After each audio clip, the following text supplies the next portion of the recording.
plenty of opinions, theories, and trends when it comes to Cheltenham 2024. But as we try and break down all of these different views, what about the actual data? And how can we use data to predict who's going to win what race? Welcome to the Final Furlong podcast. I'm Emmet Kennedy, joined by former jockey and lead analyst for RaceiQ, the now leading racing data analysts, to break down some of the key races for Cheltenham 2024. Paige, welcome to the show.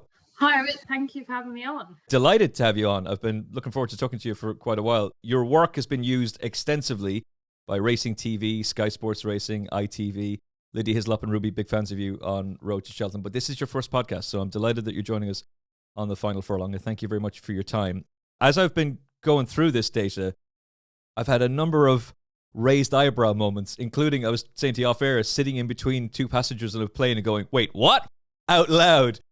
There's some fascinating stuff in here. This is incredibly extensive data. How did it all come about for you? So I only joined the project just before the sort of public launch. So this project itself it's been going on for, I think they sort of started about a year ago. So it's coming up to the year anniversary of Ellipse Data, RMG, RaceiQ journey. And I think it's just basically RMG obviously saw the fact that a lot of sports are way ahead of the curve compared to racing with data provision.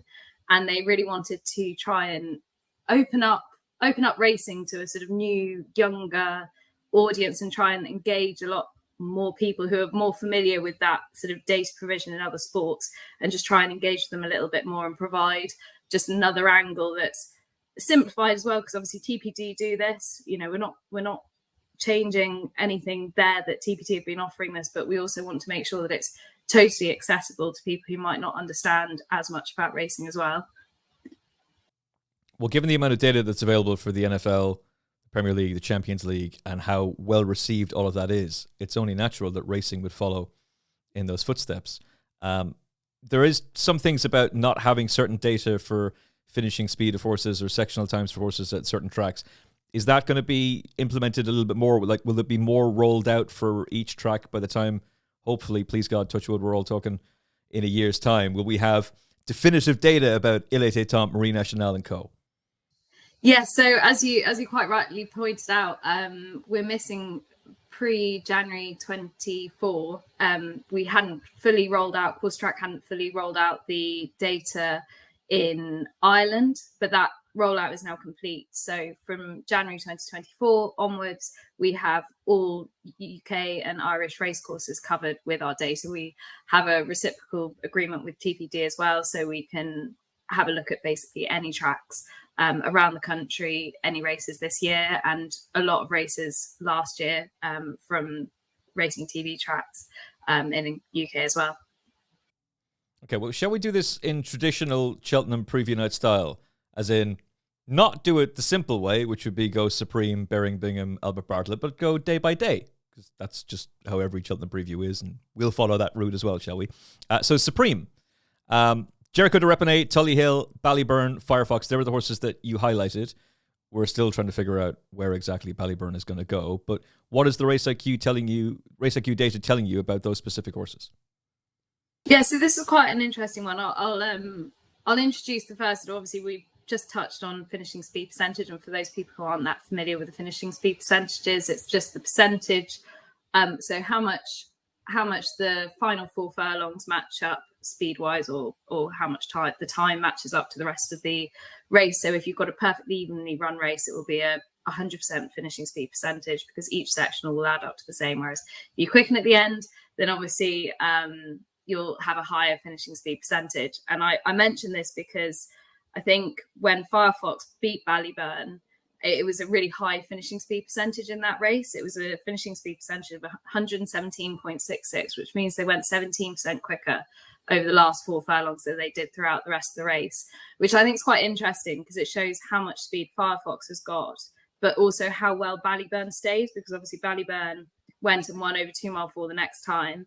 And then he also, when he won at the Dublin Racing Festival, he finished with basically 100% finishing speed percentage.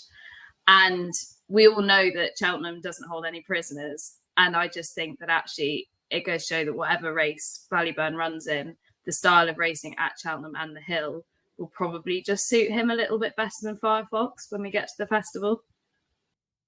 So are you saying that race at Ferryhouse they're both their hurdling debuts, but Firefox's second start of the season, because he'd run on a bumper, actually turned into a sprint, which might not have convenienced Willie's horse, whereas it did really suit Gordon's?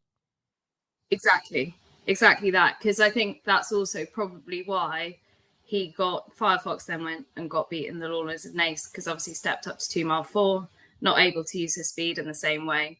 So it'll be really interesting to see how that translates to the Cheltenham Festival. I think that's what's always so difficult about Irish racing, is we all know that we watch very different style of racing to British racing. Obviously, Jericho de Repine is running in a completely different style of race over in England to what they are over in Ireland, and he hasn't run against any of them. So yeah, I really like Jericho de Repine as well, but unfortunately Ballyburn just has such a high reputation, it's sort of hard to argue against him, isn't it? It is. You're also in danger of getting yourself criticised like poor old Aidan Coleman and Harry Fry did. How dare they express an opinion that differs from the narrative? They all got absolutely slaughtered for that. In terms of Ballyburn's jumping, though, so length gained per jumping, this is something I'm fascinated by, and I think for chasers it's something to really try and drill down into, because, well, I'm a simpleton, Paige, and so I might have overread or overestimated some of the stuff that was being said, so you can break that down for us in a few minutes. But on the face value, Ballyburn's jumping is seriously impressive. Yeah, he's always gaining advantage through his jumping. And again, I suppose it's from my past jockey's angle, it's all those tiny little margins that will help him at Cheltenham. You know, we know he's going to stay the 2 miles. As you say, he's always gaining advantage at Ferryhouse.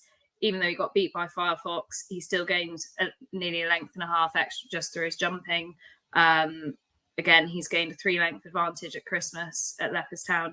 And at the Dublin Racing Festival, it wasn't as much. He only gained sort of half a length through his jumping. But all those little margins will help when you're coming to that grade 1 level. So if you were to talk to Willie Mullins, and if we've learned anything over the last few weeks, last few seasons, it's if somebody tells Willie Mullins to run a horse in a race, he will go and do the exact opposite and run in a different race. So, but if you were to sit down and talk to him about the data, which race would you recommend he runs Ballyburn in? It's so hard, because you just go for the race that he's just going to go for the race that he thinks he wants to win both, doesn't he? So I suppose it depends on the other race as well. But I think he'll be a really strong stayer for the Supreme, and I think he'll put them under pressure from his jumping and his ability just to outstay them as well. And yeah, I think he could. I think the Supreme would suit him very well. Now they've got Mystical Power as well, who is bred for stamina. He can definitely go up and trip. Willie has been saying quite a bit that he feels the Supreme would suit the horse better because it'll give Mark a better chance to switch him off over 2 miles, whereas trying to switch him off over 2 mile 5 might be that little bit more tough. A day after he said that, he became favourite for the Bearing Bingham. So who the hell knows what's going on there? And it should be remembered that he was telling a Cheltenham preview panel, 543 is definitely going to run in the Supreme. And 24 hours later, he went for what is now the Bearing Bingham. But he's also got Tullyhill. And the visual impression would be, well, Tullyhill jumps like a crab. And the data very much backs that up. It really does. I think, what was the value? I think on average, he was losing over 5 miles an hour over his obstacles compared to No Flies on him, who was only losing 2.2 miles an hour. And again, when you sort of add all that up, even though the face value of the lengths gained as well, it might not be affected. You got to remember, a horse that loses 5, and I'll touch on this a little bit throughout the program. A horse that loses 3 miles an hour more at each hurdle has got 3 miles an hour more to make up at every hurdle as well. So, that's going to take a big toll on your energy, and you just won't get away with that. You've got to have a massive engine to be able to give away that many lengths throughout a race and gain it back on the flat. And Edward O'Grady was saying that No Flies on him wasn't fit the other day either, so perhaps the winning margin was just a little bit exaggerated. Although I think Tullyhill will make a smashing chaser, but might be vulnerable.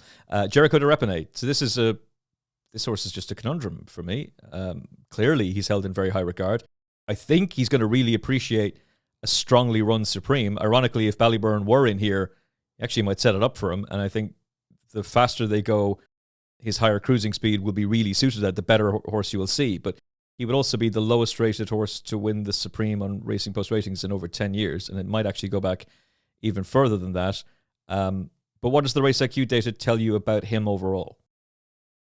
Yeah, I think, again, I was saying to you before, off air beforehand, like I think the nicest thing about the RaceiQ data is there's so much there that once everyone's obviously got access to it and can have a look, like you'll be able to find the stuff that backs up what you want to say. And this is such an open race. You'll be able to find stuff to support any horses in this race because it's such a great renewal. Like quite often the last couple of years we've been going into the Supreme and you've been going, oh, that horse is just going to bolt up. And okay, we had a surprise last year with Marine National, or kind of a surprise, but like there are some really good horses in here. For us to be pulling apart Tullyhill after the performance last time, it shows what level we're talking about. And unfortunately, Jericho de Rapine, he's just looked very workmanlike, so he hasn't sort of set people's imaginations alight like some of the others. And the data really says that he's done nothing wrong. And his form very much got boosted at Kempton last week with Lump Sum. And I can't remember the horse that was second, but boosting that really quite strongly. So, I mean, yeah, he's, again, Jericho de Rapine, his jumping's never a disadvantage. He's always quickening up and finishing his race as well. And as you say, he gets the job done in a workmanlike fashion, but that probably suggests that the Cheltenham Hill will suit him too.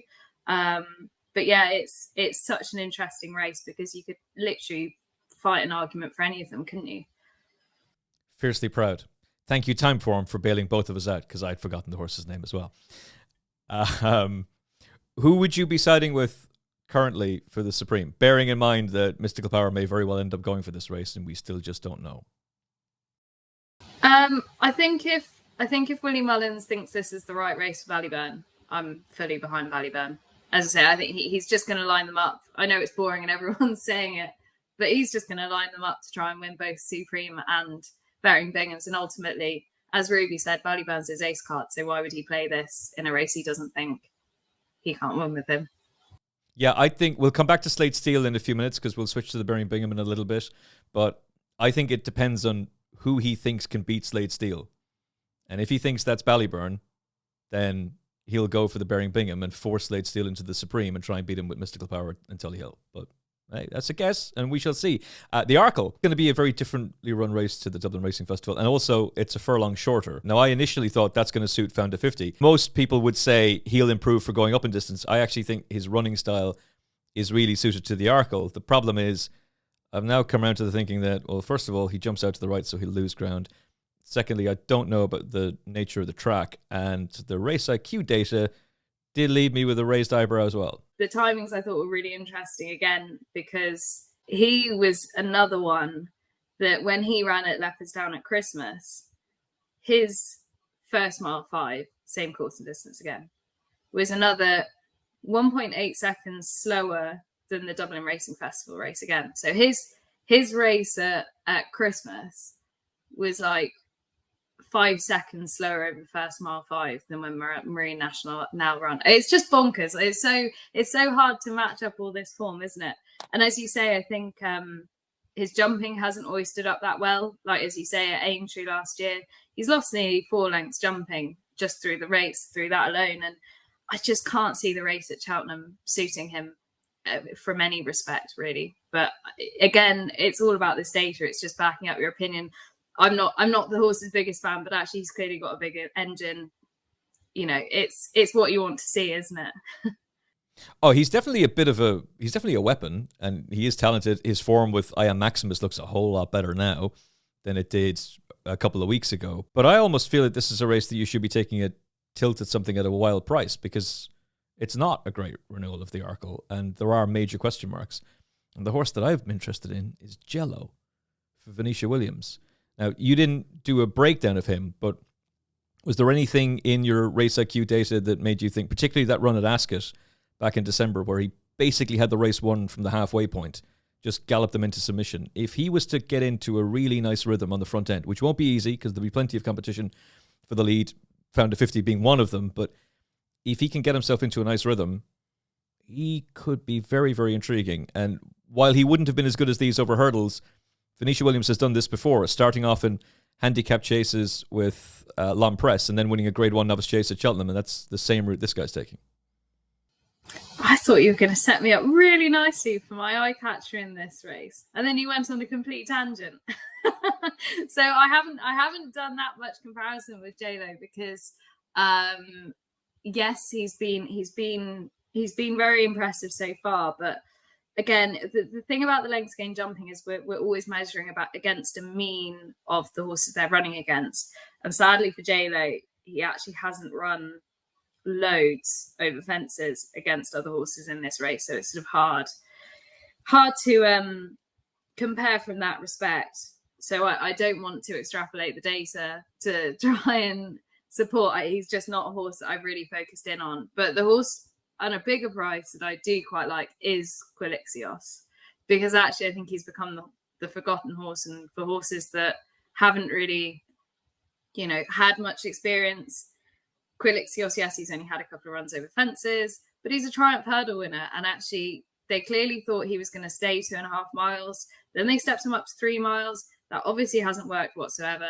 And I think this horse is completely overlooked. And he actually gained 7 lengths jumping when he won last time. And I just think that actually, he's a bit tougher. He's a bit more battle-hardened than some of his rivals. And I just think that he could spring a surprise. There is a negative statistic about Henry de Bromhead horses running at Cheltenham who didn't compete in a graded race before. I think it's 1 from 22 off the top of my head. We'll correct that if I'm wrong later in the week. It's not like we'd be engaging in Russian disinformation or anything like that, but Adam Mills really likes him, and we talked to Henry de Bromhead on this show only a few days ago, and he sounded very, very bullish about him as well for running a big race, and he's already a Cheltenham Festival winner, and that is indeed your eye catcher, as it says here in the RaceiQ data.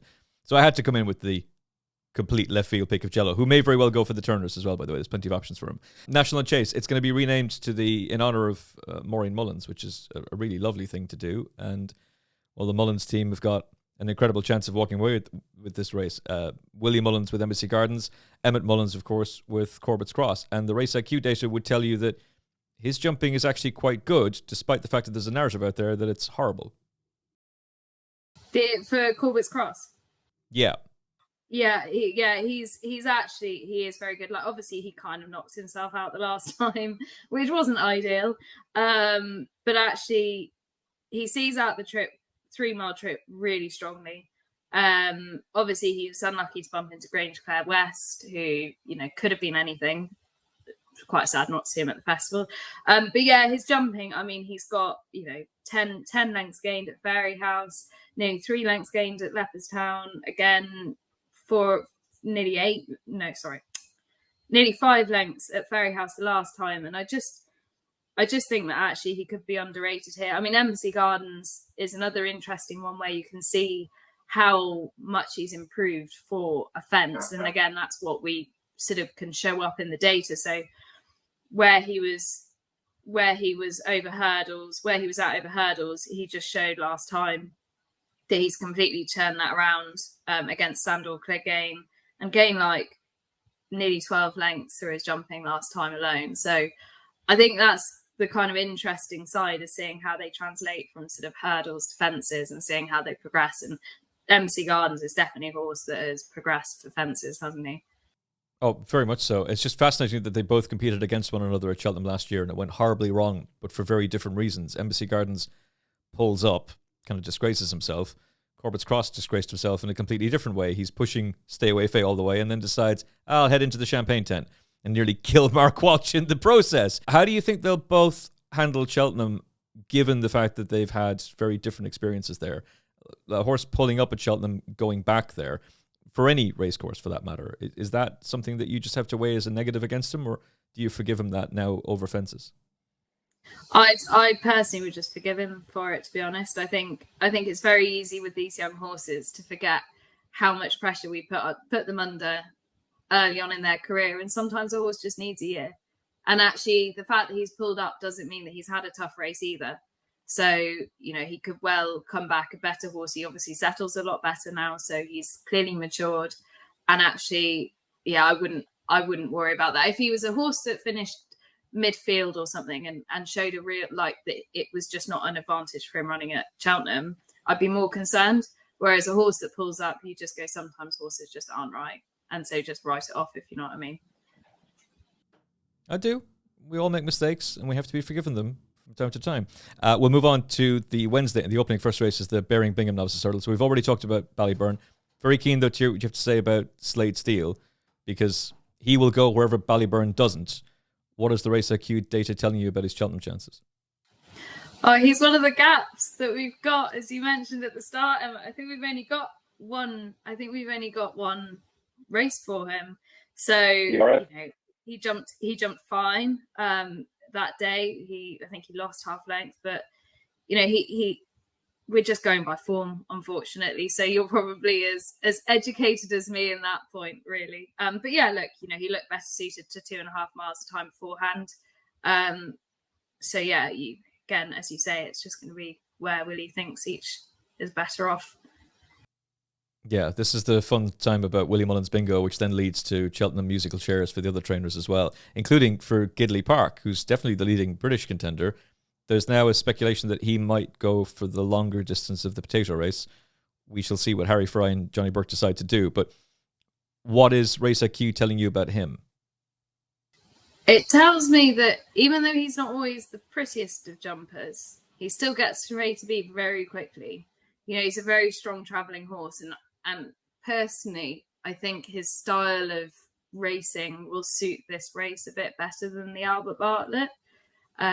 Just because he's so rapid over his hurdles, I think he'll put them under pressure, and he can make this race a really good test of stamina just through his jumping and the way he travels through a race. So, I'd really like to see him in this race, but I appreciate why Harry Fry would probably want to give him, again, where his jumping's a little bit ugly, he might get more of a chance to just get his feet together over further. But, through the data, he's got, when I put down all of our sort of quickest metrics, he's the slickest, so he's on average losing the least speed, his quickest speed recovery time on average, and gaining the most lengths as well. So he is pretty I think he's pretty exciting for Harry Fry, and even if he doesn't necessarily perform this year at the festival, I think over fences he'll be a better horse again.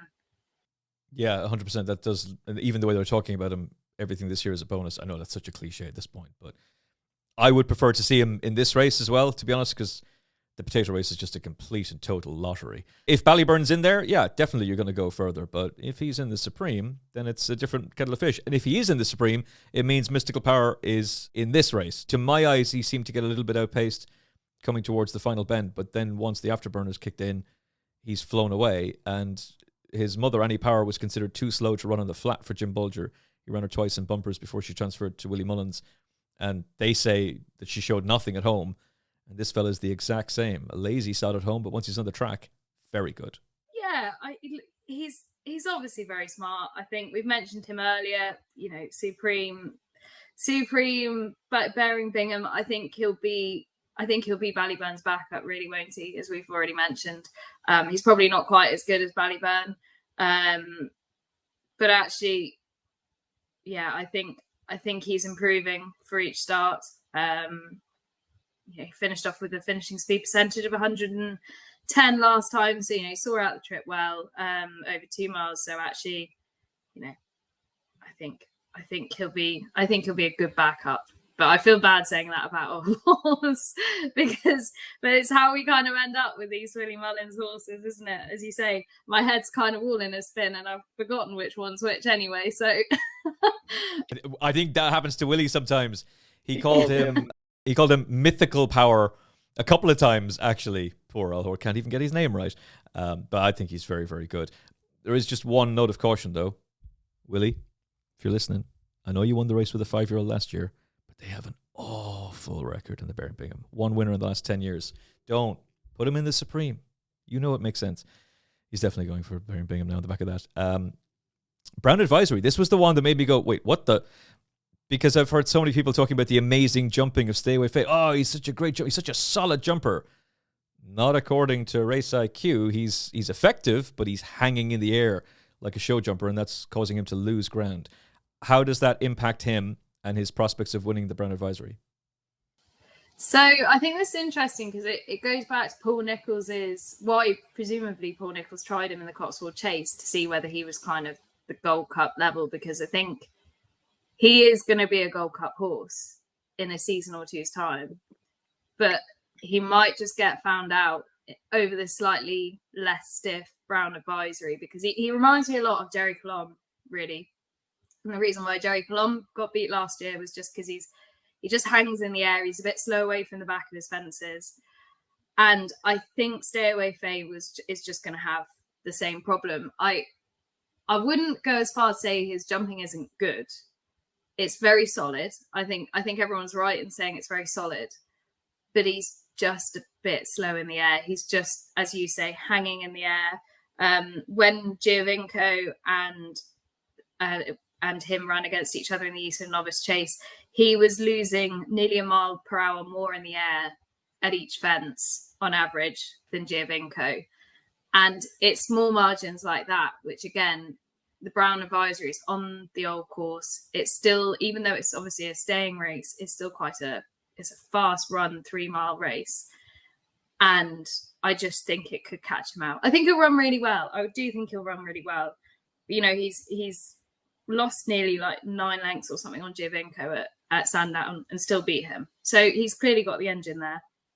But even at Cheltenham last time, you know, Ahoy Senor was gaining like 7 lengths in the Cotswold Chase or something like that. It's like if Ahoy Senor is gaining 7 lengths in the Cotswold Chase, it's not exactly the world's greatest field of jumpers.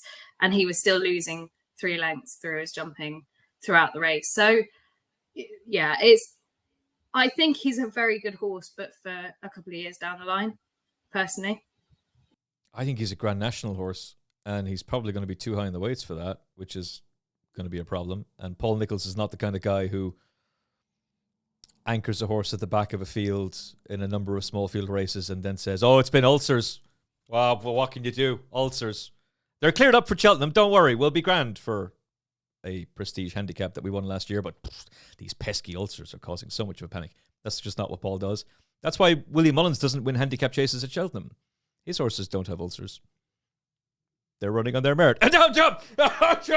Anyway, I think that's a really fascinating piece of information. Briefly on Fact to File, again, lacking data, but you're making the point that we've made a number of times on the show as well, just the comparison with Hartwood's handicap and how much quicker he was, carrying significantly more weight. Yeah, I think it's very. It was helped out by obviously Gaelic Warrior going hard in front. It's his style of running, isn't it? So naturally you're going to get a faster run race because you've gone harder through the race. But yeah, 3 seconds quicker than a Grade 3 handicap with sort of seasoned pros, and the winner of that carrying, what was it, a stone, like nearly 2 stone less than him. I mean, that is a really impressive time. But he's not got that race experience. But then again, it's so difficult because these horses in Ireland, you go, oh, they've only run against 2 or 3 horses. They get to the big field at Cheltenham and then they grow another inch. Whereas our horses seem to run against loads of horses and then just go, oh, never done this before, and then completely bum out. So you can't really judge it. Yeah, he ran in a 2-horse race last time, but yeah, it was impressive, wasn't it? Very much so. I've had that theory for the last couple of years that that's the problem the British horses are having against the Irish. Yeah, we might be in small fields, but our races are of a better quality and a better caliber, and so they're more primed for a fight, whereas the British horses, with the greatest respect to Jericho de Repenay and Gidley Park, 2 horses I like, I don't know what they're learning against lesser opposition. And even with Lump Sum going and winning the other day, his connections come out straight away and say, yeah, his big aim is the Welsh champion hurdle. No disrespect to that race, but if Henry de Bromhead or Gordon Elliott came out and said that about a horse of theirs, we'd be like, what? It's different level.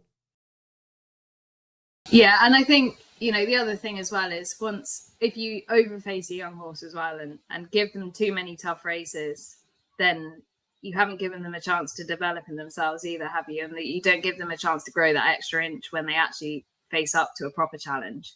So yeah, it's really interesting. It's such an interesting dynamic between the 2 different styles of racing. And look, no one's ever going to be able to get to the bottom of it, but I'm personally now really enjoying understanding a bit more about the Irish racing because it's not something I've watched much previously at all.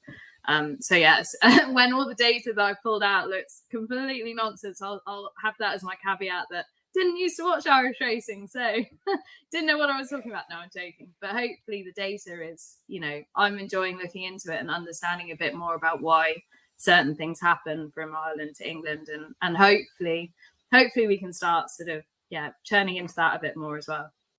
Well, look, when Nevin Truesdale and the Jockey Club are handing the Prestbury Cup to An Taoiseach, Leo Varadkar, after day 2 and going, just white flag, surrender, there you go, you've won it again. We'll send you an Irish jersey. We'll get to the tricolour for you and you can start wearing that and go, I'm fully on board for Irish racing from now on. Yeah, it could be a bloodbath. Just very briefly on Grey Dawning, while Stay Away Faye is slow at his fences, Grey Dawning most certainly is not. He's very, very quick. Yeah, I think, Grey Dawning's a really interesting one because when Stay Away Faye and him ran against each other at Exeter first time out, Stay Away Faye gained like a length and a half on his jumping on Grey Dawning. So we've already touched on why I don't love Stay Away Faye's jumping. But then from that point, Grey Dawning just seems to have totally excelled. And actually that day, just as a sort of benchmark horse, the Changing Man was also in that race.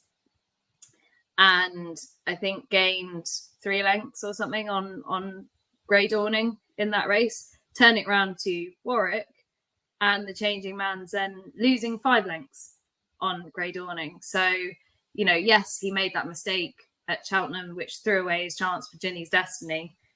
But I think he's moved past that. I think he's learning from all of his experiences, and he's consistently now gaining significant lengths, probably also because he's just a very fast horse for this trip. And I think that's what will catch out Stay Away Faye personally. I think a horse like Grey Dawning or Fact to File, they're just that bit faster. And I don't think for a Gold Cup in 2 years' time we'll be saying the same thing. But I think for this Brown Advisory race on a sharp track over just 3 miles, I think Grey Dawning will just be quite the speed horse in comparison and use that to his advantage. Willie Mullins bingo and then the subsequent musical chairs means Grey Dawning might actually switch to the Turners, which is the race we're going to skip to next because we know what's going to happen in the Champion Chase. And anybody who saw the John Bond schooling session the other day must have gone, oh no. But we'll skip that one, shall we? But your eye catcher is Broadway Boy, who might actually go National Hunt Chase. And I'm hearing they really, really fancy him. Why is he your eye catcher? I think, again, it's sort of, we touched on the, in the I can't remember which race it is now, but when we were talking about Corbett's Cross, the National Hunt Chase, that was the one. Cheltenham form. Broadway Boy is a horse that loves Cheltenham. He's 3 from 4 there. He loves the track. He obviously ran very close to 4 and 4 to the only time he's got beaten at the track. And actually, he jumps really well, even despite of his mistakes. Last time in a proper handicap, he still, even with his bad mistakes, was able to gain a length and a half advantage through his jumping. And the time before that, when he was against Novices, he gained like 10 and a half lengths through his jumping. And a horse that can just get into a rhythm around Cheltenham and jump and travel like he can you can't really underestimate, can you? We see it time and time again. Horses that love Cheltenham, they just turn up at Cheltenham, don't they? Very much so. Britain is going to have a big chance, though, in the Turners if Grey Dawning does line up in that race. And your eye catcher for the Turners is a horse who would be a wild price if he was to turn up for it. He does have handicap options, too, for Lucinda Russell, including the Ultima race she's won for the last 2 years with Cora Crambler. But it's Giovinco. I know this horse pretty well. I was very excited about him at the start of the season. And while it was a match race at Newcastle, we were covering that race for TalkSport 2 live. And I was really impressed with him that day. Why is he your eye catcher? I think you're right. I think Lucinda Russell, sadly, will go for the Brown Advisory with him, which I think I think he'll still run respectively in. But I really like his style of jumping for dropping back and trip. I think, again, where we're talking about the stay away phase, and we'll touch on Galopin Des Champs later on down the line. I think over 3 miles, it doesn't always matter if you're just hanging the air a little bit because you're, saving energy as well, maybe, and various things that can contribute to why it doesn't matter over further. But when you drop back and trip, the one thing you've got to do is be slick because otherwise you're just always on the back foot. And Giovinco gained like a 9-length advantage on Stay Away Faye at Sandown. We've already touched on why he was losing their speed. And I just think he got out-battled and outstayed up the hill at Sandown. Again, Sandown, it's a really stiff track. But I just think that Giovinco will lay up with his jumping over 2.5 miles. And I think his stamina over 2.5 miles will be a real asset, personally, especially in a race that looks like it's falling apart a little bit. So I just think, I think he could be quite an exciting horse if he turned up in that race, but I think the chances are slim. No, it is looking that way. I mean, look, speed horses like Vautour won it, but we never would have known. But the way he won that day, you'd think, well, he bolted up in a Ryanair a year later and did so in the manner of a horse who would have won a Gold Cup. But hey, who knows? I think Black Hercules is a great example of the fact that like he was a proper stamina horse. They were going for the amateur riders race with him, the National Chase. He got switched into this. That ability of stamina can be a massive advantage, and it would benefit Grey Dawning massively. I do think whoever Willie runs and Paul rides, which is probably going to be Facile Vega, will probably go off favourite. What is your view on him? I know the data is somewhat limited, but you're going to have a pretty strong opinion on it, though. I really like Facile Vega, actually. I think if I was going to pick a winner, actually, I don't know, again, to be fair, I just love both of Willie Mullins' horses here. I know Ginny's Destiny is a nice horse. He's performed very well, carrying top weights and handicaps. But unfortunately, I think Gaelic Warrior and Facile Vega, I just think are going to be, well, depending on where Gaelic Warrior goes, but again, Willie Mullins bingo. But Facile Vega here is really interesting because he was another one that ran in that race that I mentioned at the Dublin Racing Festival with Marine Nationale. And again, if we look back at Supreme last year, you've got Facile Vega, Marine Nationale 1-2, and they finished in that race with like a finishing speed percentage of 102 and 101%, which meant that they really appreciated that strongly run, even gallop. And if we're going to pull apart the Dublin Racing Festival race for being run too slowly at the start for Marine Nationale, I would say exactly the same thing for Facile Vega here. And I don't think he's got the speed of Marine Nationale, so I think the Turners will suit him well. And I think the fact that it was run so steadily at Dublin Racing Festival wouldn't have suited him. He's needed to step up and trip for a while. I don't know what he's been doing over 2 miles this season. Like, he was beaten fair and square in the Supreme. I mean, Willie's a genius. It's very rare that you can do Monday morning quarterbacking and go, Dave, what's he been doing? But this is really one I can't understand it. They were going to up him and trip for the DRF, and then at the last second changed their minds. Danny Mullins, by the way, would love to ride him in the Arkle. If Paul chooses Il Était Temps, he would be delighted to ride him and thinks he'd win it. So, I don't know what to tell you.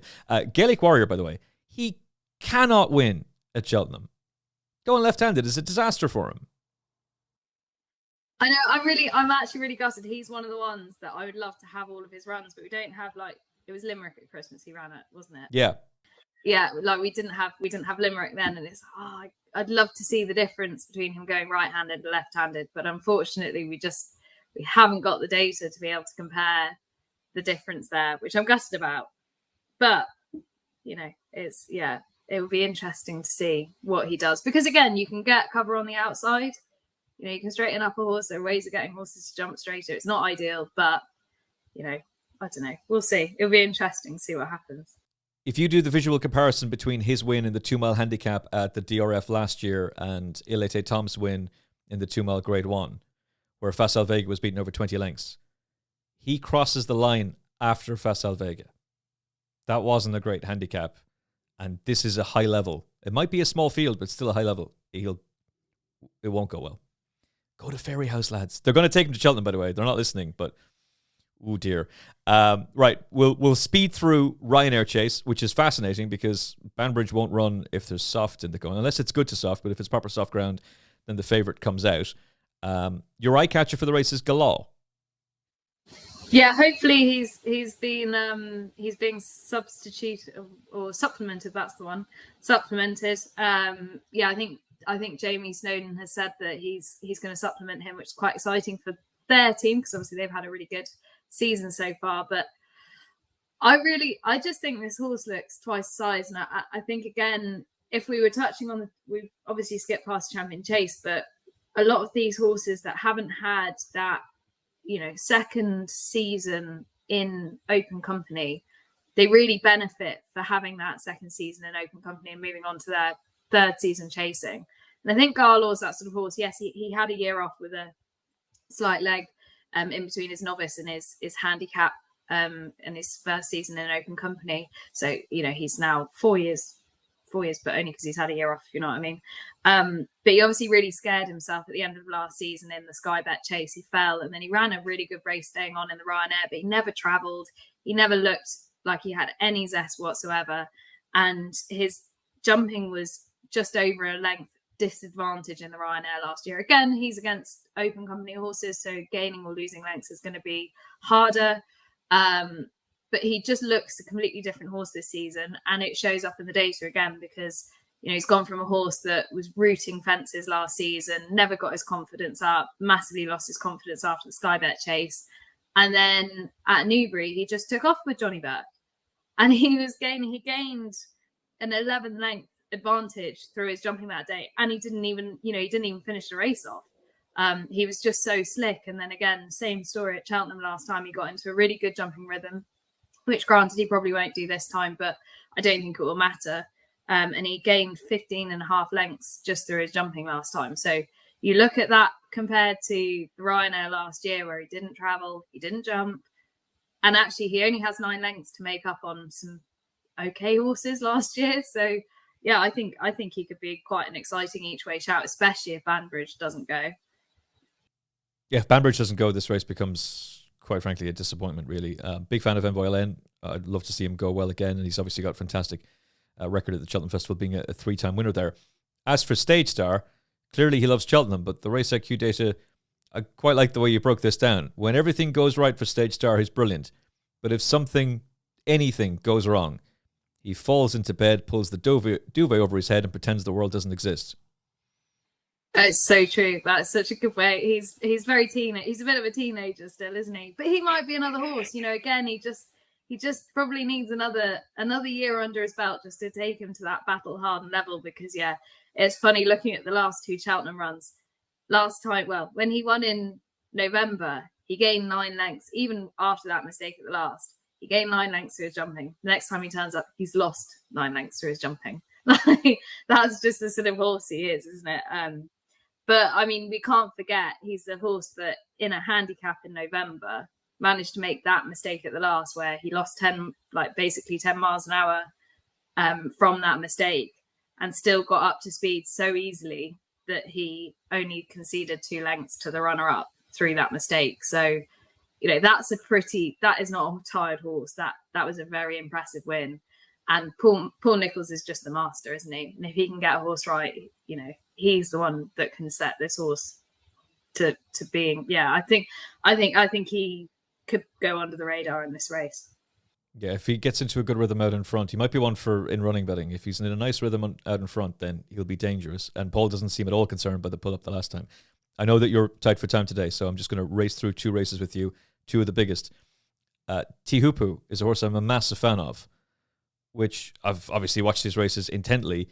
The more I looked at the RaceiQ data, the more my eyebrows started to raise. He is losing ground at his hurdles, but that surely tells you what a good horse he is, because he's beaten the Imperial Pass fair and square. As a 6-year-old, he's gone super close to winning the Stairs Hurdle. That's what Iris's Gift did, and then came out and won it a year later. But it's a concern. Yeah, I think, again, he's another one of these stayers which probably gets away with it. He's not visually a terrible jumper, but he's not very slick. He never takes. You can see why he's got to run over 3 miles, because he's always just landing a bit slow, and he chucked the race away last year. And actually, you could say if he was a year, he's a year on. It's not a great division, and if he just happened to meet the last right last year, he would have won it. I think he gave away a length jumping at the last to Sire de Burlay, and got beaten half a length or something. So he's got the engine, he's got the ability. It's just everything will probably need to go right. And actually, to be fair, Davy Russell gave him a really quiet ride out the back. And had he been a little bit closer, maybe he could have lost that length at the last and then still been there to win. He rode him very quietly because they went a really good gallop. But yeah, he is someone that you wouldn't 100% trust up. A bit like Paisley Park. Paisley Park is exactly the same in the data. He's chucked away his last 3 races at the last just from a slow jump because the other ones out jumped him. So maybe you just need to be half length in front of the last and then you'll be fine. And then you know you can't give it away. But no pressure, Jack Kennedy.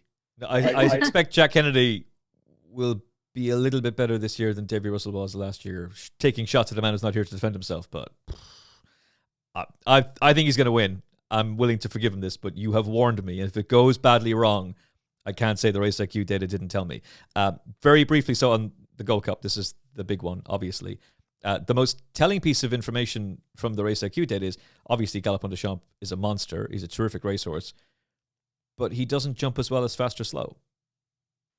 Yeah, and again, it's another one. It's these 3-mile chases. He doesn't have to take lengths out jumping because he's jumping a bit slowly. He's in a rhythm. He's lolloping along. Well, you might not have ridden horses like that. I have, but he's just jumping nice and efficiently. But it means that he's always gaining lengths, having to gain lengths back. So, like in the John Durkin, granted that was over 2.5 miles, he was nearly 16 lengths worse off with Fastorslow through his jumping. So, granted, he's done really well to get back up to within that Fastorslow, but it's just always a reoccurring theme with Fastorslow. Fastorslow gained 16.5 lengths on him in the oh no, sorry, I'm getting all confused. I've got all my numbers mixed up here. But yeah, he's always just slow in the air again, just hanging in the air. And if the ground dries up like it can do at Cheltenham, I think Fastorslow could just catch him out. And again, we forget Fastorslow was carrying 4 pounds more last year in the Ultima than Corach Rambler, who obviously went on and won the Grand National, and was only beaten a neck. Like, that is a pretty mighty performance. And I just think on better ground, Fastorslow could just put Galopin Des Champs jumping under pressure. Your experience as a jockey and being around horses, as well as your extensive RaceiQ analysis data, factoring those two things in, if Nicky Henderson is able to make the excuse that, well, John Bond bombed out because he was fired up for the Clarence House Chase a week before and was inconvenienced by the fact that we were delayed, then Martin Brassil hasn't made any excuses for the last day. In fact, he said he was beaten by the better horse on the day. But surely they have a valid excuse because they missed the Savills Chase because the ground wasn't suitable. So he hasn't been able to have his race. He's gone in fresher than ideal, and they would have looked at the Irish Gold Cup. I might be reaching here. I might be like the fat guy in the milkshake store, clutching at straws. But they might have just used the Irish Gold Cup as, this will get him spot on for Cheltenham. Can you see those kind of scenarios, along with his stamina, class, and better jumping ability, as being able to at least narrow the gap or possibly turn it around with him in the Gold Cup? Totally. Totally. And, and it's hard. I mean, if there's any trainer who's going to do it, Willie Mullins can do it. But to turn up Galopin Des Champs for that many monster performances, to go and win a Gold Cup, as well as those monster performances that he's had in the Savills Chase and at the DRF, those were monster performances. And how often do you see a horse go and provide a third monster performance like that in a season? Willie Mullins will be able to do it because it's Willie Mullins, but I mean, it's some training performance if he can get him in that form 3 races in a row. Yeah, I wonder, looking back on Codestar, was it actually that he didn't like Cheltenham and just managed to outclass the opposition at a track he didn't like? Or was it that those hard races in the Bedford Chase and the King George actually came back to bite him when he was trying to defend his crown? I wonder which of the two. And just on that, Codestar is the GOAT. Galopin Des Champs is the highest rated winner, according to Racing Post ratings, of the Gold Cup since Codestar, but he could never defend his Gold Cup crown. And in the 99-year history of the Gold Cup, there's only been 8 multiple winners. I love GDC. I'd love to see him win. I am more than happy to wax lyrical about him on TalkSport, but I will not be parting my cash on him. I'm gonna go with Fastorslow. And I've been a Shishkin man all along, but Nicky's stable form worries me. And the more I look at Fastorslow, the more I think he's the younger legs. He's a class act. And I think we'll see a better horse in the day. Where can Final Furlong podcast viewers, and more importantly, listeners, because there's more of them, where can they find out more details about RaceiQ?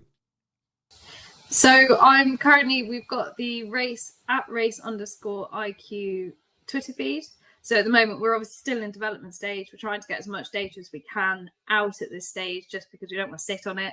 But obviously, just trying to get the development and getting all of that data fully accessible. We're still in the process of that. So for the moment, we've got it all going out on at race_IQ for anyone who wants to keep an eye on things. Again, just badge me if you really want to see a race. Just badge me. I'm sure I'll be able to put it up for you. It's not a problem. We're not trying to hide stuff. So yeah, I just keep your eyes peeled. Racing TV are hopefully going to be rolling this out onto their broadcasts more sort of on a race by race basis as well. So yeah, keep your eyes peeled. And we've got some flat metrics as well on the horizon, hopefully launched in time for the Guineas meet as well. So yeah, lots of exciting things. And yeah, no rest for the wicked. That will be fascinating, particularly for City of Troy. I cannot wait to see him in action this year. It's all about the jumps for now, but once the Triple Crown is in sight, that'll be absolute magic. RaceiQ might be in beta stage, but you are very much alpha with the information that you've got. That's absolutely superb, Paige. I really appreciate your time today, and best of luck with RaceiQ for the rest of the season. Perfect. Thanks so much for having me on. Thank you. Welcome anytime. And thank you for listening. Thank you for watching. If you like this, hit the subscribe button on YouTube. Make sure you've hit it on the Final Furlong podcast app, whichever one it is you're listening to, as my mouth words begin to fail me. And it's the morning. We'll talk to you again very, very soon with more Cheltenham content, including a special with Gavin Lynch, which will be available on all podcast apps and the YouTube channel very, very soon. Look after yourself and each other. God bless.